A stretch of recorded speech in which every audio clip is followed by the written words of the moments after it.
모두들 식당으로 들어가자 개들은 얼른 들어와서 주인의 좌우에 앉았다.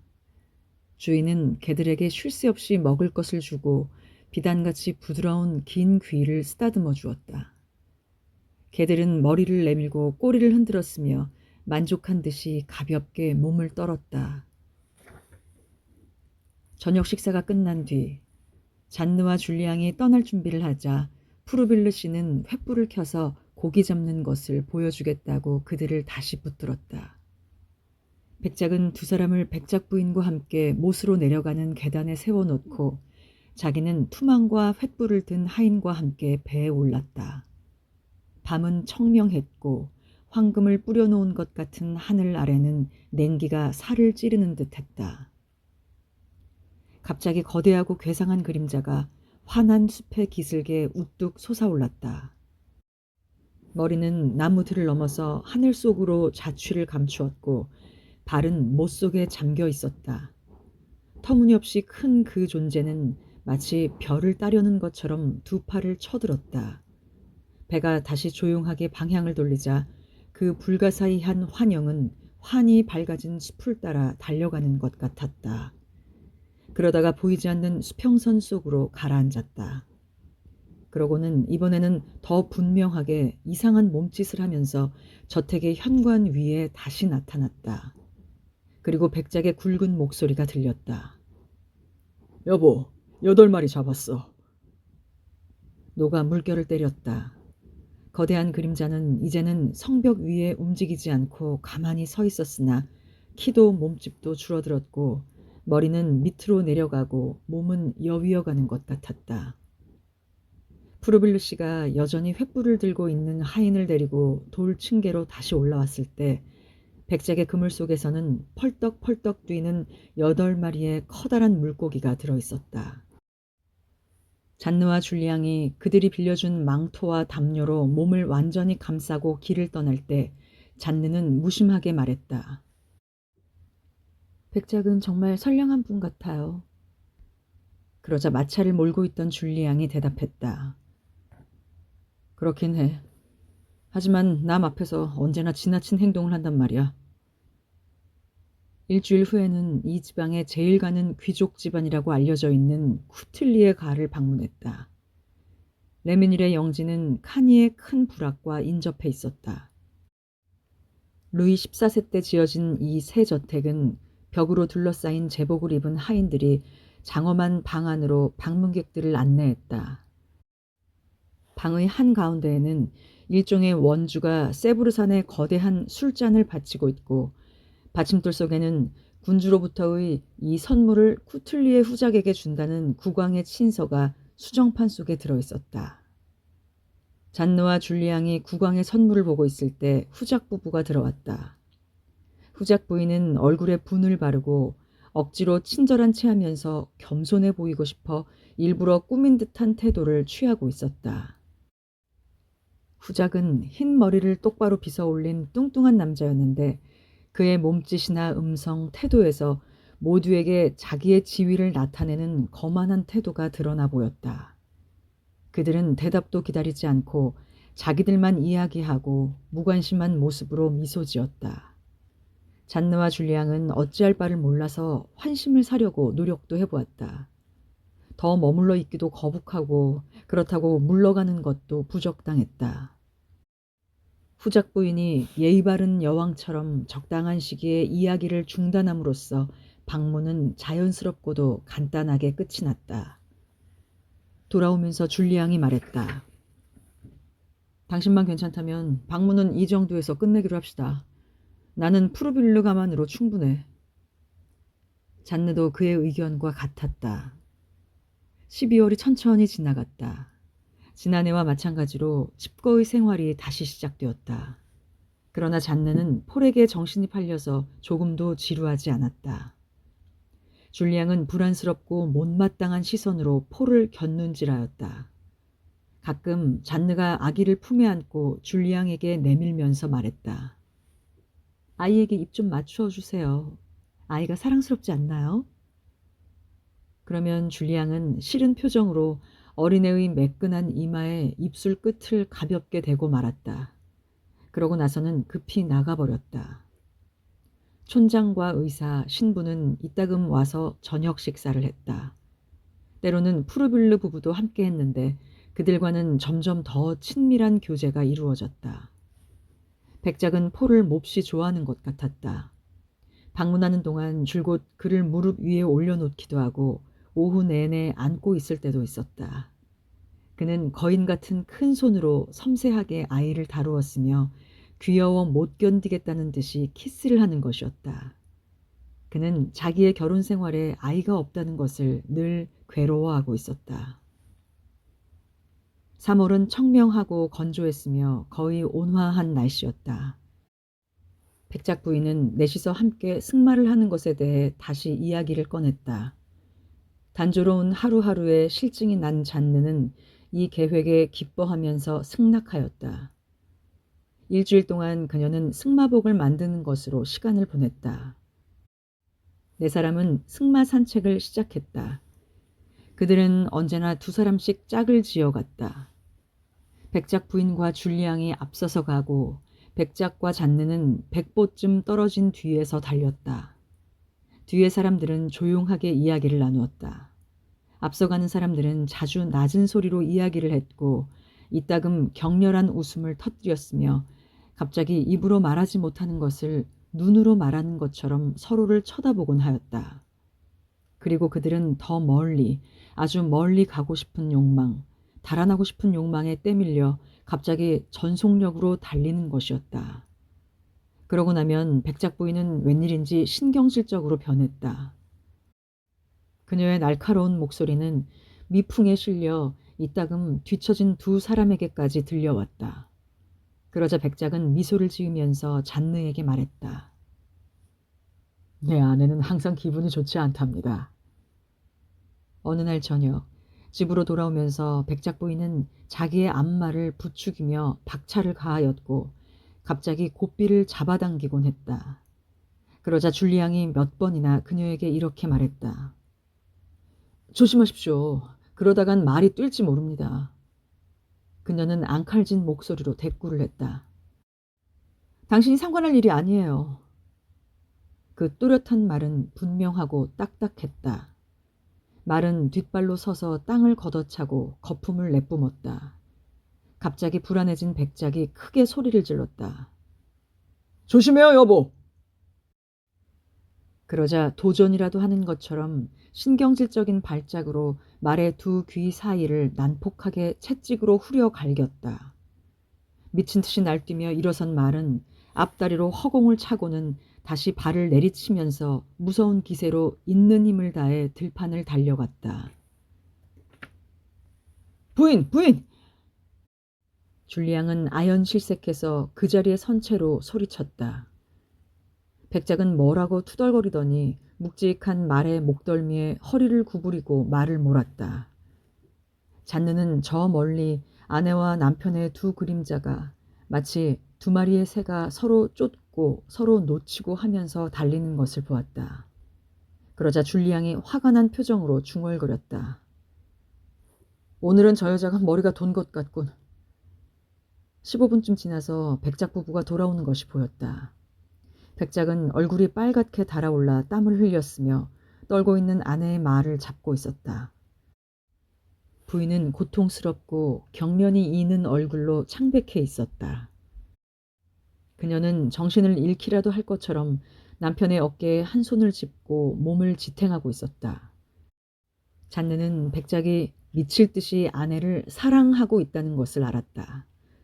그런 일이 있고 나서 백작 부인은 그 후 한 달 동안 언제 그런 일이 있었냐는 듯이 명랑해 보였다. 그녀는 전에보다 더 자주 랩부불러 와서 쉴 새 없이 웃었고 끓어오르는 애정으로 잔느를 포옹하곤 했다.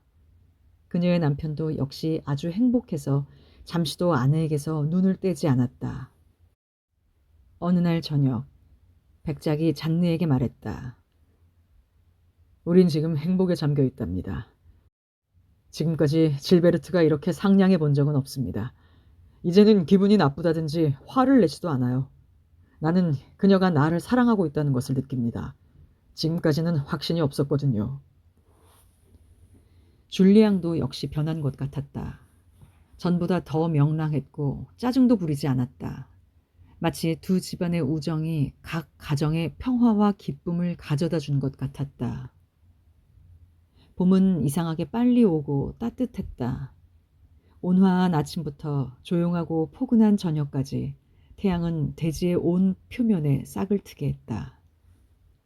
잔느는 이 신비로움에 막연히 마음이 설레는 것을 느꼈다. 자신의 사랑이 초기의 감동 어린 추억에 사로잡히는 것을 느꼈다. 그렇다고 줄리앙에 대한 사랑이 다시 그녀의 가슴속에 살아나는 것은 아니었다. 그것은 끝났다. 영원히 끝나버린 것이었다. 그러나 그녀의 온몸이 미풍의 애무를 받고 봄의 향기가 스며들어 어떤 보이지 않는 부드러운 유혹에 부추김을 받은 것처럼 혼란에 빠지는 것이었다. 그녀는 혼자서 따뜻한 햇볕 아래 몸을 맡기고 차분한 느낌과 기쁨에 마음껏 잠겨 있기를 좋아했다. 어느 날 아침, 그녀가 이렇게 나른한 상태에 빠져 있을 때 하나의 환영이 그녀를 스쳐갔다. 그것은 에트르타 부근의 작은 숲속에 있던 검푸른 나뭇잎들의 한가로운 햇볕이 들던 그 동굴의 환영이었다. 거기서 처음으로 그녀는 그때 자기를 사랑하고 있던 그 젊은 남자 곁에서 자기 몸이 떨리는 것을 느꼈던 것이다. 거기에서 처음으로 그는 자기 마음속에 있는 수줍은 욕망을 더듬거리며 말했었다.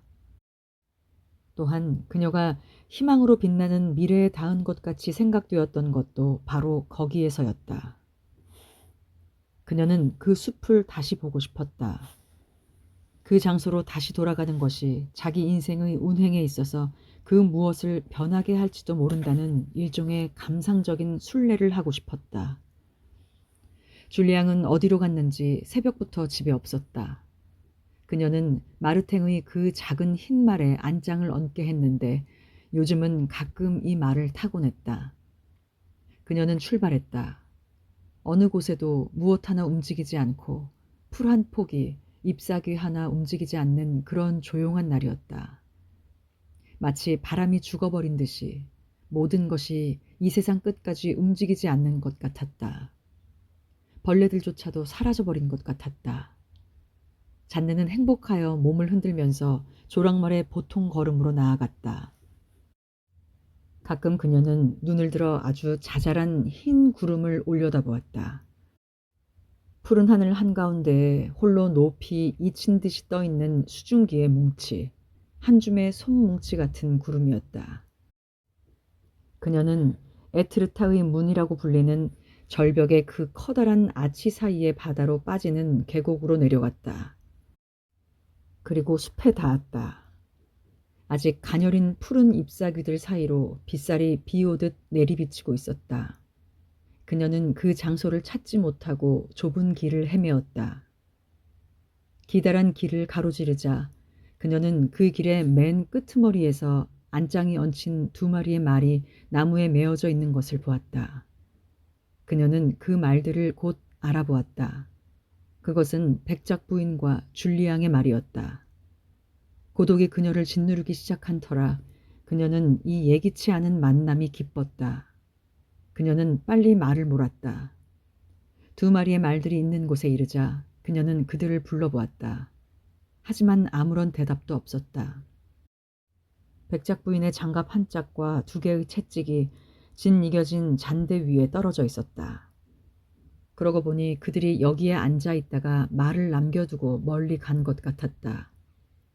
그녀는 설레는 마음으로 15분, 20분가량을 기다렸다. 그녀가 말에서 내려 나무에 기대어 앉아 움직이지 않았기 때문에 두 마리의 작은 새가 그녀를 보지 못하고 그녀의 아주 가까이에 있는 풀 속으로 내려왔다. 그 중에 한 마리가 움직이며 날개를 쳐들고 흔들면서 다른 새의 주위를 깡충거리며 뛰었다. 그리고 그들은 교미를 했다. 잔느는 이런 것을 모르고 있었던 사람처럼 깜짝 놀랐다. 그래, 봄이지. 그러자 어떤 의혹이 떠올랐다. 그녀는 다시 그 장갑과 채찍과 버려져 있는 두 마리의 말을 쳐다보았다. 그리고 그녀는 갑자기 도망치고 싶은 억제할 수 없는 충동으로 안장에 뛰어올랐다. 랩브불로 돌아오면서 그녀는 불길한 추리를 하고 사실들을 연결시키고 상황들을 접근시켰다. 왜 더 일찍 짐작하지 못했을까? 왜 아무것도 알지 못했을까? 줄리앙이 자주 집을 비우는 것과 멋을 다시 부리기 시작한 것과 그의 기분이 좋아졌다는 것을 왜 알아차리지 못했단 말인가? 잔느는 다시 말을 천천히 걷게 했다. 신중하게 생각할 필요가 있었는데 말의 빠른 속도가 그녀의 생각을 어지럽게 했기 때문이다. 그러자 그녀의 마음은 다시 평온해지고 질투심과 증오심은 없어졌으나 경멸감이 치밀어 올랐다. 그녀는 줄리앙에 대해서는 생각하지 않았다. 그가 하는 짓은 아무것도 그녀를 놀라게 하지 못했다. 그러나 백작 부인의 친구라고 생각했던 그녀의 배신은 그녀를 격분시켰다. 사람들은 모두 그렇게 신용할 수가 없고 거짓말쟁이라는 생각이 들었다. 눈물이 흘렀지만 그녀는 모든 것에 눈을 감아버리기로 했다. 오직 폴과 부모만을 사랑하기로, 다른 사람들에게 대해서는 평온한 얼굴로 참고 견디리라 결심했다. 집에 돌아오자마자 그녀는 아들에게 달려들어가 정신없이 키스를 퍼부었다. 줄리앙은 저녁 식사를 하러 돌아왔는데 의도적으로 싹싹하게 굴었다. 아버님과 어머님은 올해는 안 오시나? 그가 다정한 목소리로 물었다. 그녀는 이 친절이 너무도 고마워서 숲에서 본 것을 용서해 주었다. 그리고 갑자기 폴 다음으로 가장 사랑하는 두 분을 빨리 보고 싶다는 강렬한 욕망에 사로잡혀 그녀는 밤을 새워가며 부모에게 편지를 썼다. 남작은 5월 20일에 오겠다는 답장을 보냈다. 그녀는 날로 더해가는 초조감으로 부모를 기다렸다. 자식으로서의 정 이외에 자기의 마음을 정직한 마음에 문질러 깨끗이 닦고 싶은 새로운 욕구를 느꼈다. 생활이나 모든 행동, 모든 생각, 모든 욕망이 언제나 옳았고 모든 치욕스러운 행위에 손상되지 않은 순수한 사람들과 마음을 열고 이야기하고 싶었다. 그녀가 갑자기 감정을 속일 줄 알게 되었다 해도, 미소를 머금고 백작 부인을 맞아들인다 하더라도 인간에 대한 공허와 경멸은 점점 더 커졌다. 그리고 매일매일 그 지방의 시시한 소문들은 그녀에게 인간에 대한 큰 혐오와 더욱 강한 경멸을 불러넣어 주었다. 쿠이야르의 딸이 아이를 가져서 결혼식을 올리려고 하고 있다. 마르탱의 하녀는 고아인데 임신을 했다. 15살인 이웃의 여자애도 임신을 했다. 절름발이에다 불결하고 볼품없는 여자. 그녀의 더러움이 너무도 지독해서 똥이라고 불리는 과부도 임신을 했다. 끊임없이 임신을 한 소식을 알게 되거나 아니면 어떤 처녀라든지 결혼을 하여 가정의 어머니가 된 농부의 아내라든지 혹은 존경을 받는 부유한 농부가 엉뚱한 행위를 저질렀다는 소문이 들려왔다. 이 뜨거운 봄은 식물과 마찬가지로 인간에게도 혈기를 움직이게 하는 것 같았다.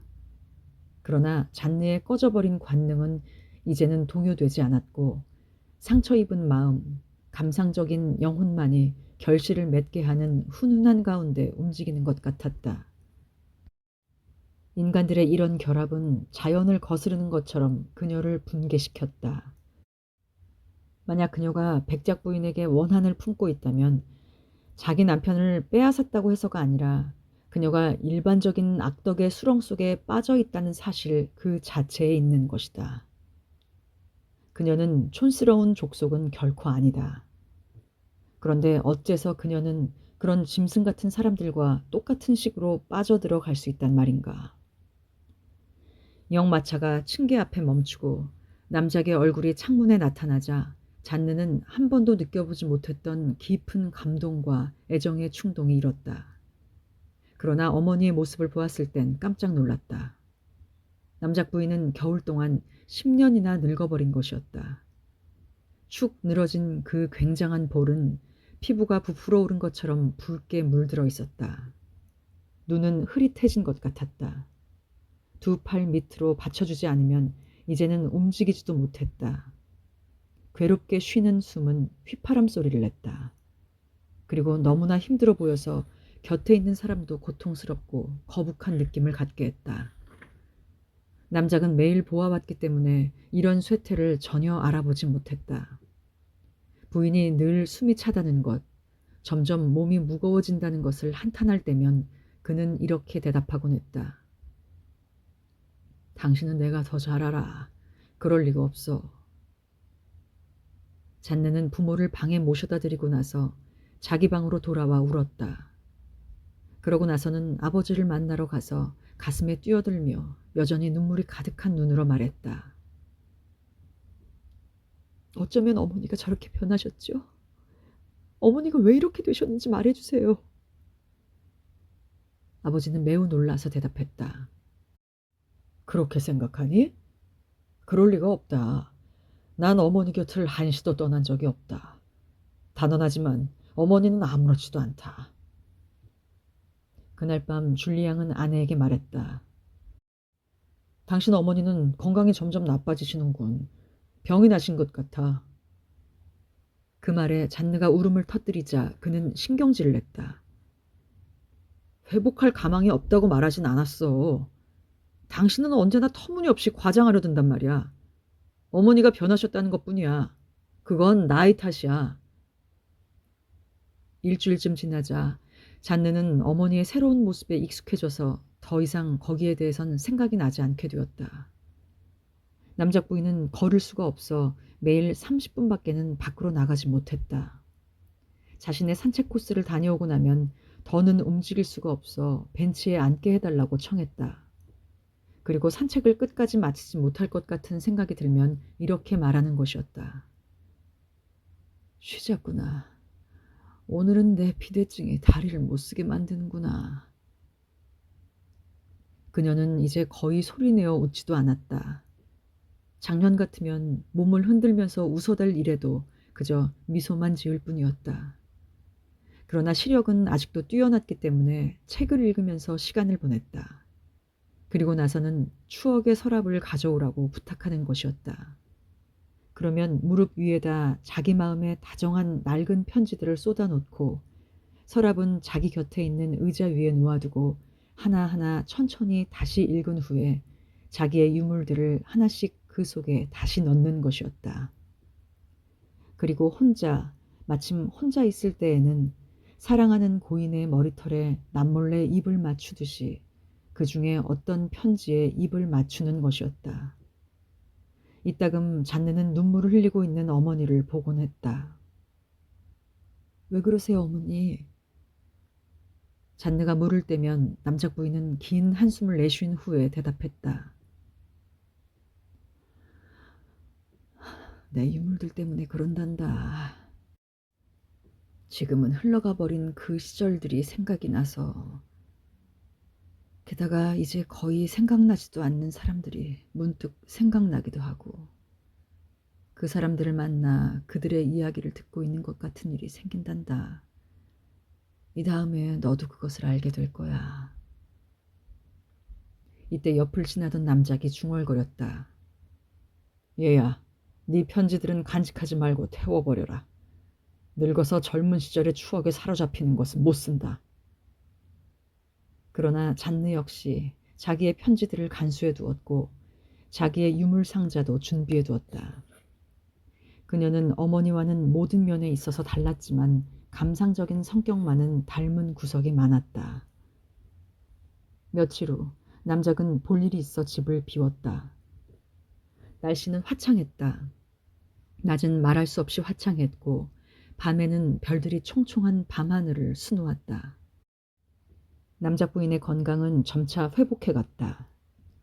줄리앙의 연애와 백작 부인의 배신을 잊어버린 잔느는 행복함을 느끼고 있었다. 어느 날 오후 잔느는 포를 팔에 안고 들로 나갔다. 그녀는 길가에 핀 꽃들을 바라보면서 행복에 젖었다. 들의 향긋한 냄새가 코를 스치고 지나가면 그녀는 정신이 몽롱해지는 편안함을 느꼈다. 잔느는 아기를 안고 들판에 앉아 아들의 미래에 대해 생각해 보았다. 명성이 높고 권세가 있는 위대한 사람이 되었으면 하고 바랐다. 또 한편으로는 자신의 곁에 있으면서 언제나 자신을 안아줄 준비가 되어 있는 것이 낫겠다고도 생각했다. 그러다가 세계적으로 이름을 떨칠 인물이 되었으면 하고 생각하기도 했다. 그때 누군가 그녀를 불렀다. 돌아보니 마리우스가 달려오고 있었다. 잔느는 이 평화로운 순간을 방해받는 것이 못마땅하여 몸을 일으켰다. 마리우스는 급히 달려와 소리쳤다. 마님, 남자 부인 위독하세요. 잔느는 온몸에 소름이 돋는 것을 느꼈다. 그녀는 정신없이 뛰기 시작했다. 플라타너스 나무 아래에 많은 사람들이 모여있는 것이 보였다. 그녀가 뛰어오자 모여있던 사람들이 길을 비켜주었다. 그러자 두 개의 베개로 머리를 받치고 땅에 누워있는 어머니가 보였다. 얼굴은 새까맣고 눈은 감겨 있었으며 20년 동안이나 헐떡이던 가슴은 움직이지 않았다. 유모가 잔느에게서 아이를 받아들었다. 잔느가 눈을 크게 뜨고 물었다. 무슨 일 있었나요? 넘어지셨나요? 어서 의사를 불러와야겠어요. 뒤를 돌아보니 어떻게 알았는지 신부가 와 있었다. 그는 소매자락을 걷어올리고 분주하게 살펴보았다. 옷을 벗기고 눕혀야겠는데.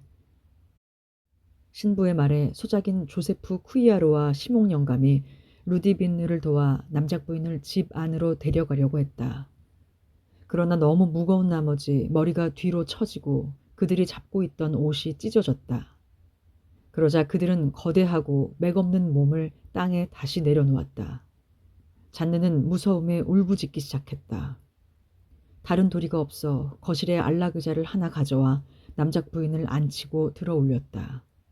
한 걸음 한 걸음 힘겹게 층계를 올라가 침대 위에 남작 부인을 눕혔다. 루디빈느가 남작 부인의 옷을 다 벗기기도 전에 당튀가 나타났다. 그녀는 신부와 마찬가지로 죽음의 냄새를 맡고 왔다며 사람들이 수군거렸다. 조세프 쿠이아르는 의사를 부르기 위해 서둘러 출발했다.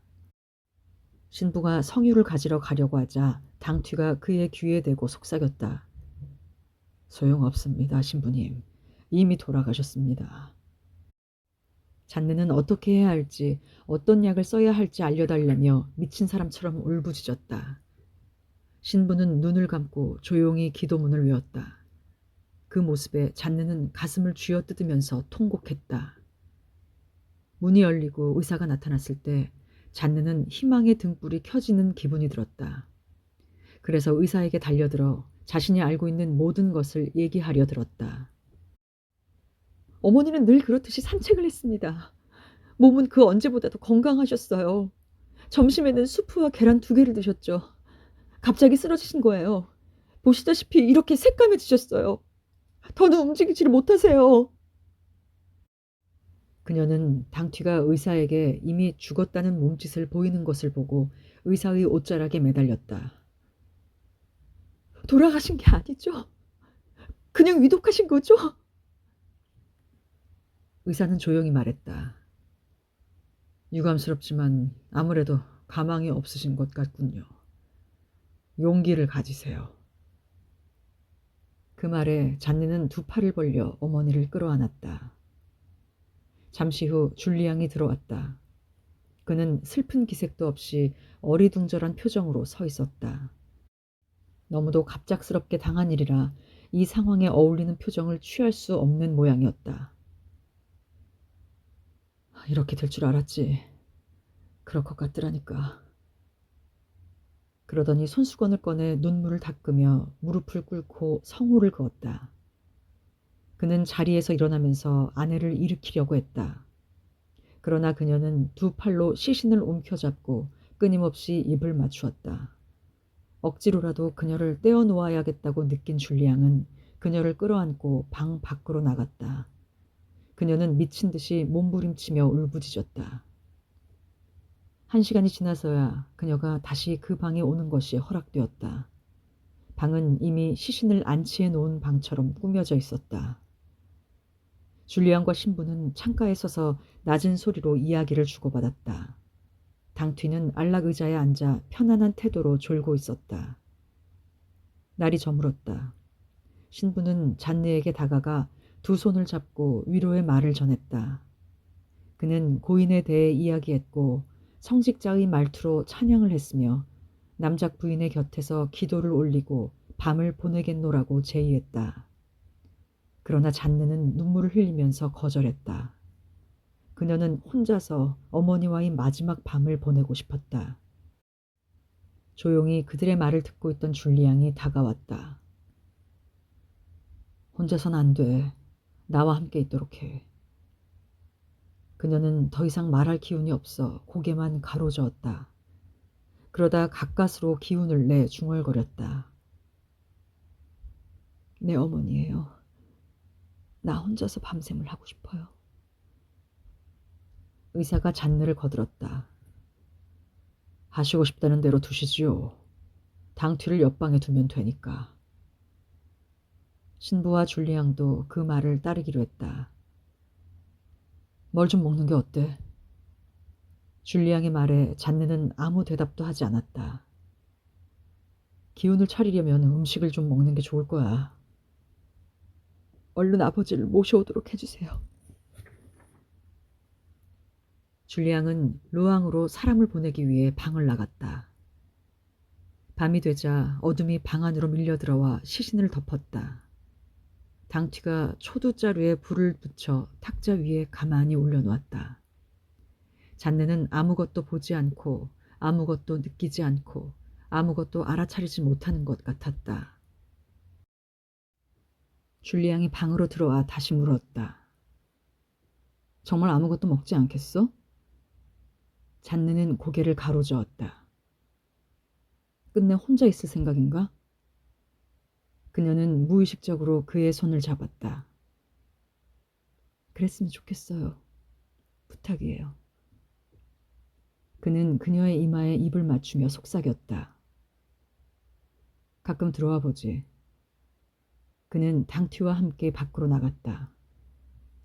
잔느는 문을 닫은 다음 두 개의 창을 활짝 열어 젖혔다. 그녀의 얼굴에 바람의 훈훈한 감촉이 느껴졌다. 이 부드러운 감촉이 그녀의 마음을 아프게 했다. 그녀는 침대 곁으로 돌아와 차디찬 어머니의 손을 잡았다. 그녀는 그 어느 때보다도 평온하게 잠들어 있었다. 그녀의 얼굴을 보고 있자니 어머니와의 추억이 하나씩 되살아났다. 그녀는 수녀원 부속 여학교의 면회실로 어머니가 찾아왔던 일, 그녀에게 과자가 가득 든 종이봉지를 내밀던 모습, 친근한 몸짓, 웃을 때의 눈가의 주름, 가쁘게 내쉬는 그 숨들이. 잔느는 조용히 속삭였다. 어머니는 돌아가셨군요. 그녀는 같은 말을 되풀이하면서 가만히 어머니의 얼굴을 바라보고 있었다. 이제야 어머니의 죽음이 명백해지기 시작했다. 그녀는 이제 움직이지도 못하고 말도 못하고 웃지도 못하고 아버지와 마주 앉아 저녁 식사도 하지 못할 것이다. 그녀는 땅속에 묻힐 것이다. 더는 못 보게 될 것이다. 이제 어머니가 없단 말인가? 정말 그토록 사랑하는 그녀를 다시 볼 수 없다는 말인가? 어머니의 얼굴을 볼 수 있는 것도 몇 시간밖에 남지 않았다고 생각하자 잔느는 어머니의 손을 꼭 쥐고 울부짖었다. 엄마, 불쌍한 엄마. 잔느가 흐느낌을 멈추었을 때 아주 희미한 소리가 잔느의 귀에 들려왔다. 그것은 던져진 어머니의 옷 속에서 있던 어머니의 회중시계였다. 잔느는 시계를 보았다. 겨우 10시 반이었다. 그녀는 이 밤을 혼자 지내야 한다는 두려움에 휩싸였다. 그러자 자신을 아프게 했던 다른 일들이 머릿속에 떠올랐다. 로잘리, 백작 부인에게 받은 고통. 세상의 모든 것이 자신을 속이고 괴롭히고 울게 만든 것들이. 자신이 평화롭게 쉴 수 있었던 어머니의 품이 사라지고 말았으니 이제 어디서 휴식과 즐거움을 찾을 수 있을까? 잔느의 머릿속에 문득 어머니가 애지중지하던 편지들이 떠올랐다. 그녀는 어머니에게 마지막으로 그 편지들을 읽어주기로 마음먹었다. 그것이 어머니를 즐겁게 하는 자식으로서의 도리처럼 느껴졌다. 그녀는 일어나서 책상 서랍에서 가지런히 정리해 놓은 작은 노란 종이 꾸러미를 끄집어냈다. 그녀는 그것들을 모두 침대 위에 펼쳐놓고 읽기 시작했다. 첫 편지는 내 사랑하는 딸아라고 시작하고 있었다. 다른 편지는 내 귀여운 딸아라고 되어 있었고 그 다음에는 내 사랑하는 꼬마야, 내 귀여운 아이, 열렬히 사랑하는 내 딸 아델라이드로 시작했다. 처음에는 아기에게, 그 다음엔 소녀에게, 처녀에게, 나중에는 젊은 아내에게 보내는 것이었다. 관계없는 사람들에게는 아주 시시하고 허물없는 사소한 것들, 집안의 크고 단순한 사건들로 채워진 편지였다. 아버지는 유행성 감기에 걸리셨단다. 오르탕스 하녀는 손가락을 대었어. 크로크라 고양이가 죽었다. 울타리 오른쪽에 있는 전나무를 베어버렸지. 어머니가 성당에서 돌아오시다가 미사 경본을 잃어버렸는데 어머니는 그것을 누가 훔쳐갔으리라고 생각하고 있단다. 잔느가 알지 못하는 사람에 대해서도 쓰여 있었으나 어렸을 때 그 이름을 들어본 것 같은 생각이 들기도 했다. 잔느는 어머니의 마음속에 있던 세월로 들어간 것 같은 느낌이 들었다. 그래서 큰 소리로 읽기 시작했다. 그러자 어머니도 행복한 듯이 보였다. 그녀는 읽은 편지들을 하나하나 접어놓았다. 그리고 관 속에 꽃을 넣듯이 이 편지들을 넣어야겠다는 생각을 했다. 그녀는 다른 꾸러미를 풀었다. 그것은 새로운 필체였다. 나는 이제 그대의 애무 없인 지낼 수 없습니다. 미칠 듯이 당신을 사랑합니다. 그것이 전부였고 보낸 이의 이름도 없었다. 편지 봉투에는 분명 르페르튀 대보 남작부인이라고 기재되어 있었다. 그렇다면 어머니가 결혼을 한 후의 일일 테고 애타게 구애하던 아버지의 편지일 가능성은 적었다. 그녀는 다음 것을 펴보았다. 오늘 밤 그분이 나가시자마자 오세요. 1시간은 함께 있을 수 있을 겁니다. 나는 당신을 열렬히 사랑하고 있습니다. 다른 편지에는 이렇게 쓰여 있었다. 헛되이 당신을 갈망하면서 하룻밤을 보냈습니다. 내 두 팔로 당신의 육체를 안고 내 입술 밑에 당신의 입이, 내 눈 밑에 당신의 눈이 있었습니다. 그러나 이 시각 당신은 그 사람 곁에 잠들어 있고 그가 마음대로 당신을 소유하고 있다는 생각을 하면 창문 밖으로 몸을 던져버리고 싶은 분노를 느꼈습니다. 잔느는 어리둥절했다. 이게 어찌 된 일일까? 이 사랑의 말들은 누가 누구에게, 누구를 위한 누구의 것이란 말인가? 계속 읽어보았으나 여전히 미칠 듯한 사랑의 고백, 밀회의 약속들이었다. 끝에는 언제나 이런 말이 쓰여 있었다. 반드시 이 편지를 태워버리십시오. 끝으로 그녀가 펴본 것은 저녁 식사 초대에 승낙한다는 평범한 짧은 편지였는데 똑같은 필적으로 폴 덴느마르라고 서명되어 있었다. 그 사람은 아버지가 불쌍한 폴이라고 부르던 사람이었고 그의 부인은 어머니의 가장 친한 친구였다. 잔느에게는 어떤 의혹이 스쳐갔고 그것은 곧 확신으로 변했다. 어머니는 그 사람을 연인으로 가지고 있었던 것이다. 갑자기 머리가 돌아버릴 것 같은 그녀는 마치 자기 몸 위로 기어오르는 벌레를 던져버리듯이 그 편지를 집어 던졌다. 그리고 창가로 달려가 자기도 모르게 목이 터져라 소리 지르며 울부짖기 시작했다. 옆방에서 나는 발소리에 그녀는 벌떡 일어났다. 어쩌면 아버지일지도 모른다. 편지는 모두 침대와 마룻바닥에 흩어져 있었다.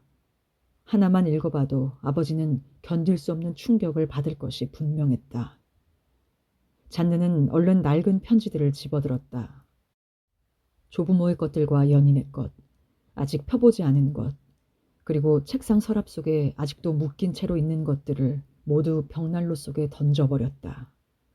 그러고는 탁자 위에서 타고 있던 촛불로 편지 더미에 불을 붙였다. 커다란 불길이 치솟아 올라 방을 환히 밝혔다. 벽난로 바닥에 한 줌의 잿더미밖에 남지 않자 그녀는 두 손으로 얼굴을 감싸고 울기 시작했다. 그러자 무서운 생각이 떠올랐다. 만일 어머니가 돌아가신 것이 아니고 혹시 그저 혼수 상태의 수면에 빠져 있는 것이라면, 그리고 갑자기 일어나서 말을 하게 된다면 어떻게 될까 하는 무서운 비밀을 알아버려서 어머니가 자신을 전처럼 사랑해주지 않으면 어떨까 하는 생각이 머릿속을 혼란스럽게 만들었다. 그때 갑자기 문이 열리자 그녀는 소스라치게 놀랐다. 줄리앙이었다. 피곤하지 않아? 아니요. 이제 그만 가서 쉬어요. 그의 말에 그녀는 반대하지 않았다. 오히려 다행스럽게 여길 정도였다. 그녀는 천천히 어머니에게 키스했다. 느리고 고통스럽고 가슴 아픈 키스였다. 그리고 나서 그녀는 자신의 방으로 돌아왔다. 남작은 밤늦게 도착했다. 그는 많이 울었다. 장례식은 그 다음날 행하여졌다. 마지막으로 얼음같이 찬 이마에 입술을 갖다 대고 시신을 관 속에 넣고 못질을 하는 것을 본 후에 잔느는 자리를 떴다. 조문객들이 도착했다. 백작 부인이 제일 먼저 와서 흐느끼며 잔느를 위로했다.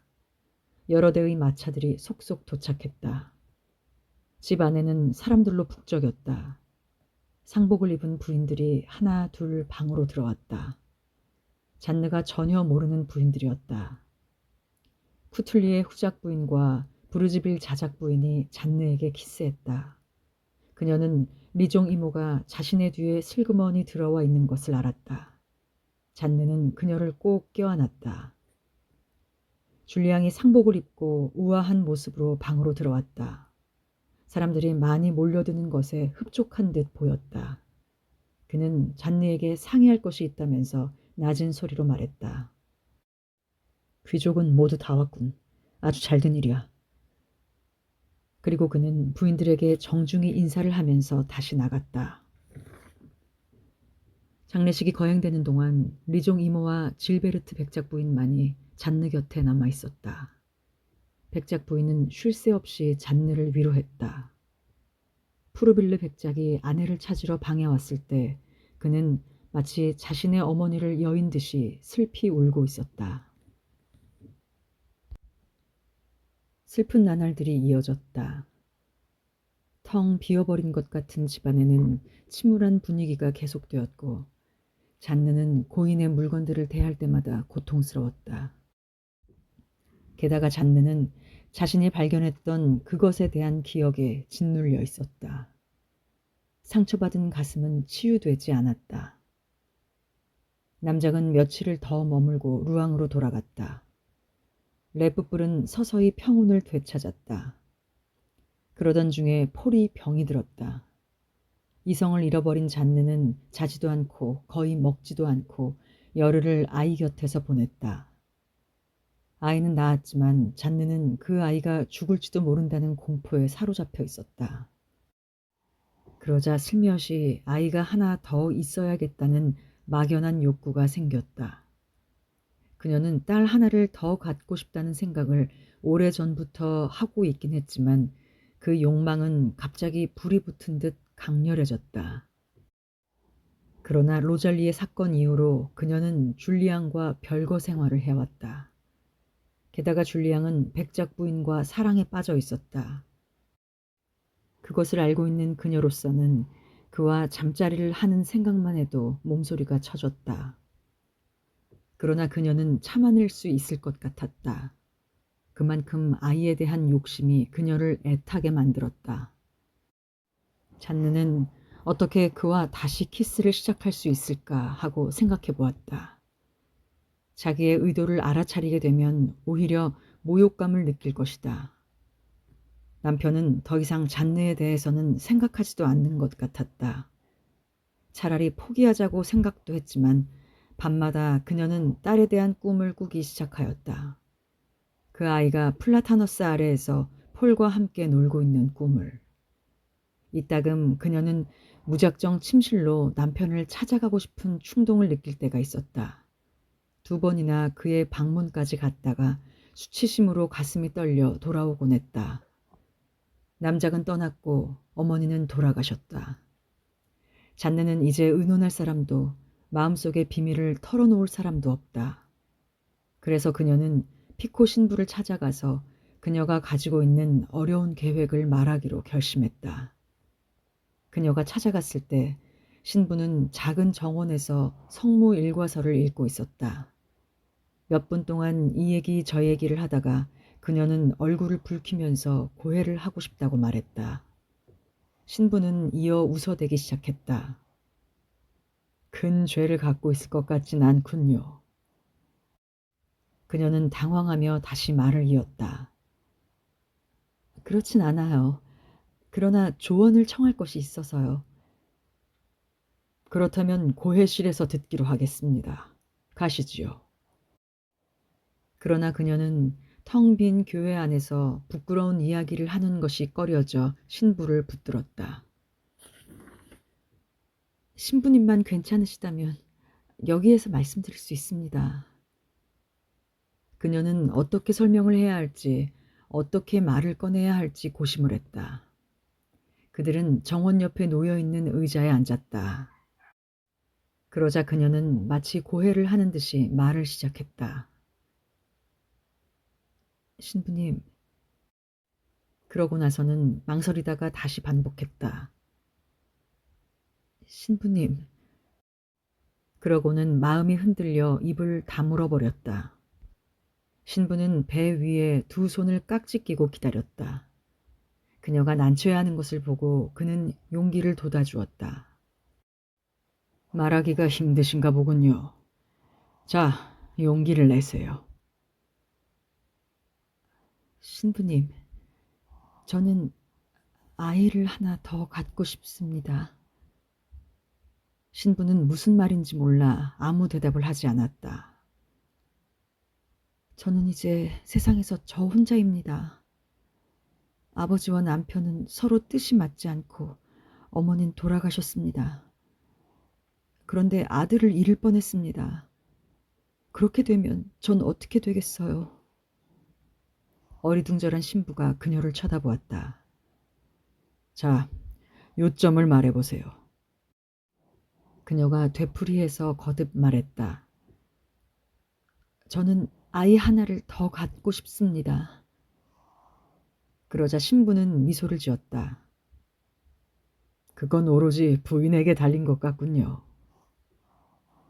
그녀는 순진한 눈길로 그를 바라보았다. 그러다가 창피한 생각이 들어 더듬거리며 중얼거렸다. 하지만 신부님도 아시는 그 일이 있은 다음부터 우리는 완전히 별거 생활을 하고 있거든요.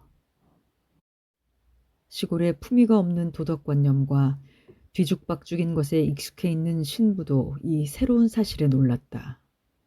그녀가 하고 싶은 말이 무엇인지 알 것도 같았다. 그는 호의가 가득한 눈길로 그녀를 바라보았다. 잘 알겠습니다, 부인. 부인을 짓누르고 있는 그 생활을 이해하겠습니다. 부인은 젊고 건강합니다. 그건 자연스러운 일입니다. 너무도 자연스러운 일이지요. 그리고 그는 가만히 잔느의 손을 살짝 쳤다. 육체의 관계는 오직 결혼으로서만 이루어져야 한다고 성경에도 법에도 나와 있습니다. 부인은 결혼을 하셨습니다. 안 그렇습니까? 이번에는 그녀가 그의 암시를 이해하지 못했다. 그러자 곧 그것을 알아차리자 놀라움에 얼굴을 붉혔다. 신부님, 무슨 생각을 하시는 거예요? 맹세합니다만. 부끄러워하지 마시고 나를 믿으세요. 제가 줄리앙 씨를 만나보지요. 그녀는 무슨 말을 해야 할지 몰랐다. 그의 개입이 그녀에게는 위험스럽게 여겨져서 거절하고 싶었으나 감히 그럴 수가 없었다. 그래서 감사하다는 말을 하고 자리에서 일어섰다. 일주일이 지났다. 그동안 그녀는 극도의 불안 속에서 지냈다. 어느 날 저녁 식사 때 줄리앙은 비웃는 듯한 미소를 지으면서 그녀를 바라보았다. 식사를 마치고 그들이 산책로를 거닐고 있을 때 그는 그녀의 귀에 대고 낮은 소리로 말했다. 우리가 화해를 한 것 같군. 그녀는 아무 대답도 하지 않았다. 풀이 돋아나서 이제는 거의 보이지 않는 땅에 똑바로 나 있는 어떤 선 같은 것을 내려다보았다. 그것은 추억이 잊히듯이 지워져가는 어머니의 발자국이었다. 잔느는 슬픔에 잠겨 가슴이 떨려오는 것을 느꼈다. 울고 싶은 욕구가 잔느의 가슴을 짓눌렀다.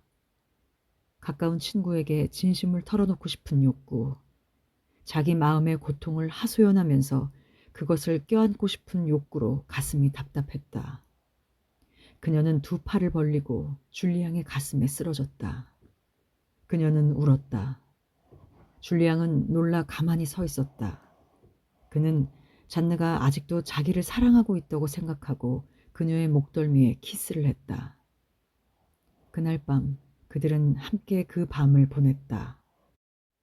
이렇게 그들의 관계는 다시 시작되었다. 그는 그것을 하나의 의무처럼 이행했으나 그것이 내키지 않는 것은 아니었다.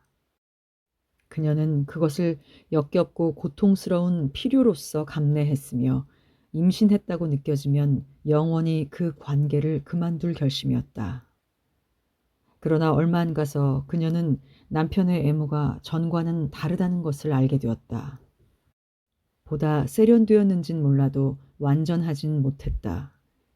그는 그녀를 조심성 있는 연인처럼 다루었을 뿐 편안한 남편으로서가 아니었다.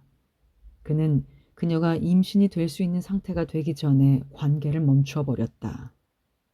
어느 날 밤 잔느는 줄리앙의 귀에 속삭였다. 왜 당신은 예전처럼 끝까지 나를 만족시켜주지 않죠? 그는 비웃는 듯이 말했다. 당신을 임신시키지 않기 위해서지. 그녀는 오싹한 기분을 느꼈다. 왜 아이를 원하지 않는 거죠? 이번에는 줄리앙이 놀라 벌떡 자리에서 일어났다. 미쳤어? 애 하나를 더 낳게? 절대로 그럴 순 없어. 모든 사람들을 쩔쩔매게 하고 돈이 드는 것은 폴 하나로 충분해. 그녀는 두 팔로 그를 끌어안고 키스를 퍼부으며 애원했다. 제발 부탁이에요. 아이를 하나만 더 낳고 싶어요.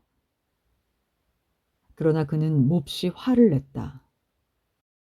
정말 당신 머리가 돌았군. 그건 꿈도 꾸지 마. 그녀는 더 이상 아무 말도 하지 않았다. 그리고 무슨 방법을 써서라도 임신을 하겠다고 결심했다. 그래서 그녀는 시간을 끌기 위해 오랫동안 키스를 하고 흥분한 채 하면서 부르르 떨기도 해보았다. 그러나 그는 여전히 냉정을 잃지 않았기 때문에 단 한 번도 실수하지 않았다. 그럴수록 잔느는 자기의 욕망에 점점 더 시달림을 받았고 더 이상 참을 수 없게 되자 그녀는 다시 피코 신부를 찾아갔다. 그녀가 들어오는 것을 보자마자 신부는 자신의 교섭의 결과를 알고 싶은지 크게 소리쳤다. 상황이 좀 좋아졌나요? 이제 수줍음도 없어진 잔느는 대답했다. 남편은 더 이상 아이를 원하지 않아요. 신부는 조용한 목소리로 그녀에게 지시했다. 그렇다면 한 가지 방법밖에 없습니다. 그에게 부인이 임신했다고 믿게 하는 겁니다. 그러면 그는 더 이상 조심하지 않게 될 것이고 그렇게 되면 부인은 정말로 임신하게 될 것입니다. 그가 제 말을 믿지 않으면요? 신부는 사람들을 꼼짝 못하게 하는 수단들을 잘 알고 있었다. 부인이 임신했다는 것을 모든 사람들에게 알리세요. 사방에다 그것을 말하세요. 그러면 그도 그걸 믿게 되고야 맙니다. 그녀는 그의 충고를 따랐다. 그래서 보름 후에 그녀는 줄리앙에게 자신이 임신한 것 같다고 알렸다. 그는 펄쩍 뛰었다. 그럴 리가 없어. 그건 사실이 아니야. 확실한 것은 아니에요. 좀 더 두고 봐야 알 것 같아요. 그러자 그는 이내 안심하는 눈치였다. 매일 아침 그는 어때? 하며 물었다. 아직은 모르겠어요. 임신한 것이 아니면 제가 잘못 생각한 것일 거예요. 이번에는 그가 불안해졌다. 놀랄 만큼 화를 내기도 하고 실망에 잠기기도 했다. 그는 같은 말만 되풀이했다. 전혀 알 수 없군. 도무지 모르겠어. 일이 어떻게 그리 되었는지. 만일 그렇다면 내 목을 베어도 좋아. 한 달 후에 그녀는 이 소식을 사방에 알렸다. 백작 부인에게만은 복잡하고 미묘한 수치심에서 알리지 않았다. 그 후부터 줄리앙은 더 이상 그녀에게 접근하지 않았다. 그는 노발대발하면서도 운명이라며 체념했다. 필요 없는 자식이 또 하나 생겼군. 그러고 며칠 후부터 다시 아내의 방으로 들어오기 시작했다. 신부의 예측은 정확했다. 그녀가 정말 임신을 한 것이다. 그녀는 넘치는 기쁨에 어쩔 줄 몰랐다. 그녀는 다시 행복해지는 것을 느꼈다. 어머니의 죽음으로 인한 고통이 이렇게 빨리 가라앉은 데 놀랐다. 앞으로는 어떠한 사건도 일어날 것 같지 않았다. 그녀의 아이들은 그녀를 사랑할 것이다. 그녀는 남편과는 상관없이 조용히 만족하며 늙어갈 것이다. 9월 말경에 피코 신부가 방문을 했다. 그는 자신의 후임자인 톨비악 신부를 소개했다. 그는 마르고 매우 키가 작은 젊은 신부였다. 그는 과장된 말씨에 움푹 패인 눈을 가지고 있었다. 피코 신부는 고데르빌의 사제장으로 임명되었다고 했다. 잔느는 진정으로 아쉬움을 느꼈다. 그는 신의 모든 추억과 연결되어 있었다. 그는 자기를 결혼시켜 주었고 폴에게 세례를 주었으며 남작 부인의 장례식을 치러 주었다. 그녀는 농장마당을 지나가는 피코 신부의 뚱뚱한 배를 생각하게 될 것이다. 그녀는 그가 명랑했고 순수했기 때문에 그를 좋아했었다. 그는 승진을 했으면서도 즐거운 것 같지 않았다. 혼이 났지요. 혼이 났고 말고요. 여기에 있은 지 18년이 됩니다. 남자들은 있어야 할 신앙심이 없었고 여자들은 그다지 품행이 좋지 않습니다. 그러나 이 지방을 좋아했습니다. 신임 신부가 불쑥 끼어들었다. 제가 온 이상 모든 것은 변할 것입니다. 피코 신부는 장난스럽게 말했다. 그런 것들을 못하게 하려면 당신의 교구 신자들을 사슬에 얽매어야 할 거요. 신임 신부는 퉁명스러운 어조로 대답했다. 두고 보시면 알 겁니다. 피코 신부는 미소를 지었다. 나이가 당신을 누그러뜨려 줄 거요, 신부. 나는 약간 뚱뚱해 보이는 처녀가 일요 설교를 들으러 오는 것을 보면 이렇게 생각하지요. 교구민을 한 사람 더 인도해 왔구나 하고 말이요. 그녀의 뱃속에 있는 한 사람 말이요. 그리고 나는 그 여자를 결혼시켜 주려고 애쓰지요. 당신은 그들이 과오를 저지르지 못하도록 하진 못할 거요. 아시겠소? 그러나 당신은 그 청년을 찾아내서 그 미혼모를 버리지 못하게 할 순 있소. 그들을 혼인시키시오, 신부. 그들을 결혼시키시오. 그 밖의 일에는 상관하지 말고요. 신임 신부는 불쾌하게 대답했다. 우린 서로 다른 방법을 생각하고 있군요. 그러니 더 말을 계속할 필요가 없겠습니다. 두 신부는 작별 인사를 했다. 피코 신부가 잔느에게 키스를 해서 그녀는 하마터면 눈물을 흘릴 뻔했다. 일주일 후에 톨비악 신부가 다시 왔다. 그는 하나의 왕국을 손아귀 위에 쥐고 있는 군주나 할 수 있을 법한 계획을 들려주었다. 그러고 나서 잔느에게 일요일의 제식에 절대로 결석하지 말 것을 요청했다. 부인과 저는 이 지방의 지도층입니다. 우리는 이 지방을 다스려야 하고 본보기로서 우리의 태도를 보여야 합니다. 우리가 강력해지고 존경받기 위해서는 단결하지 않으면 안 됩니다. 교회와 저택이 서로 손을 잡으면 초가집은 우리를 두려워하고 복종하게 될 것입니다. 피코 신부는 그녀가 자기에게 줄 수 있는 작은 것에 만족했지 절대로 그녀를 나무란 적이 없었다. 그런데 그의 후임자는 지난 일요일의 미사에 그녀가 참석하지 않은 것을 보고 참을성 없이 달려온 것이었다. 그녀는 조금도 신부님과 관계를 끊고 싶지 않았다. 그래서 처음 몇 주일은 환심을 사려는 마음에서 열심을 보이려고 생각하고 나가기로 약속했다. 그러다가 차츰 그녀는 교회에 나가는 습관이 들었고 그 강압적인 신부의 영향을 받게 되었다. 그의 열광과 열정이 그녀의 마음에 들었다. 그러나 그는 얼마 안 있어 온 마을 사람들로부터 미움을 사게 되었다. 자기 자신에 대해서 사정없이 엄격한 그는 다른 사람에 대해서도 너그럽지 못한 태도를 보였다. 특히 그는 연애에 대해 분개했다.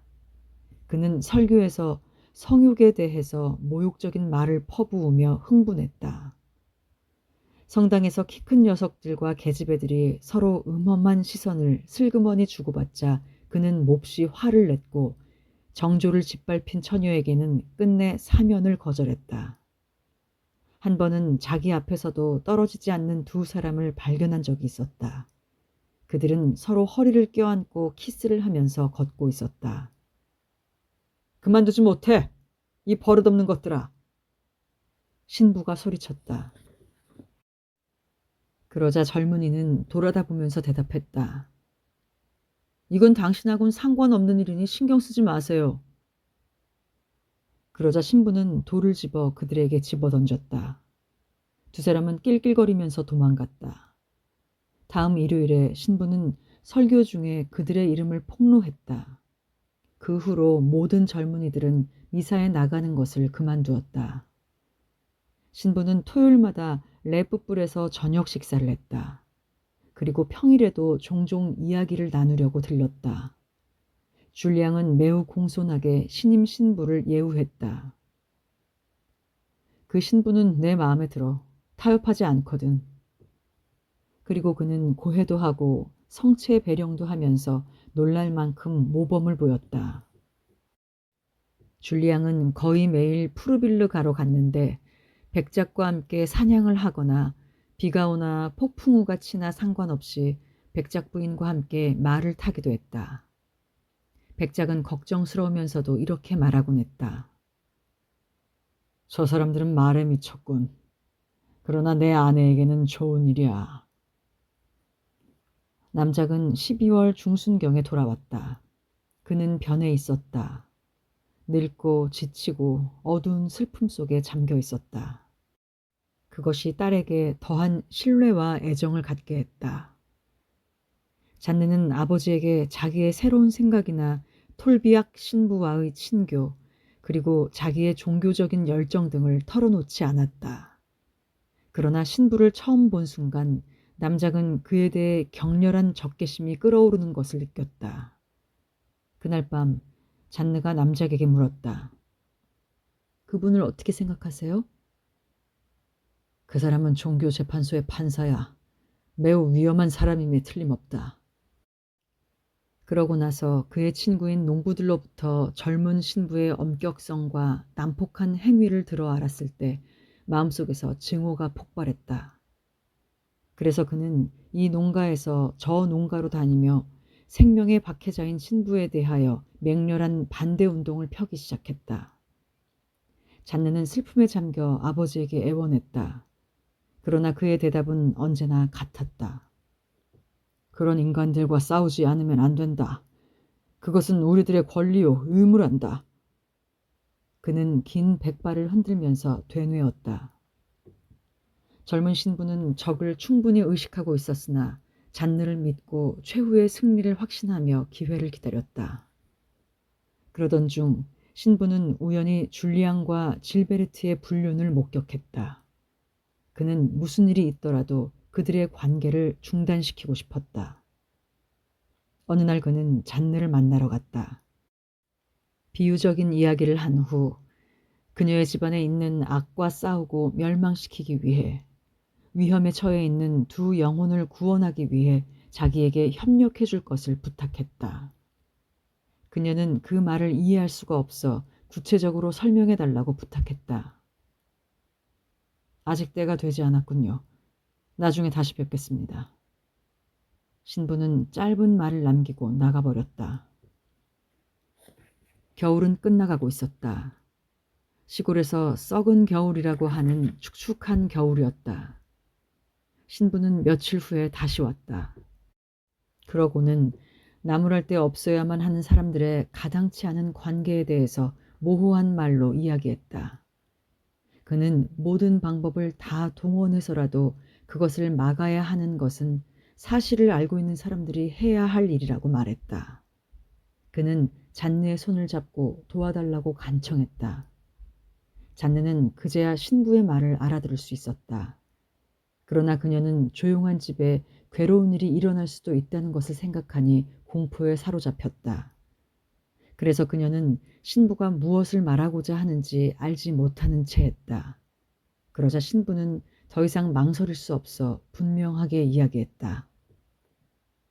제가 수행하려고 하는 것은 괴로운 의무입니다, 부인. 그러나 어찌할 수가 없습니다. 부인이 막을 수 있는 일이라 생각해서 부인에게 알려드리는 것입니다. 지금 부인의 남편과 푸르빌루 부인과는 죄가 되는 애정을 지속하고 있습니다. 그녀는 체념하듯 힘없이 고개를 떨구었다. 신부가 다시 말을 이었다. 어떻게 하실 생각입니까? 그러자 그녀가 더듬거리며 말했다. 제가 어떻게 했으면 좋겠습니까, 신부님? 이 사악한 열정을 방해하십시오. 그녀는 울기 시작했다. 그리고 몹시 괴로워하는 목소리로 말했다.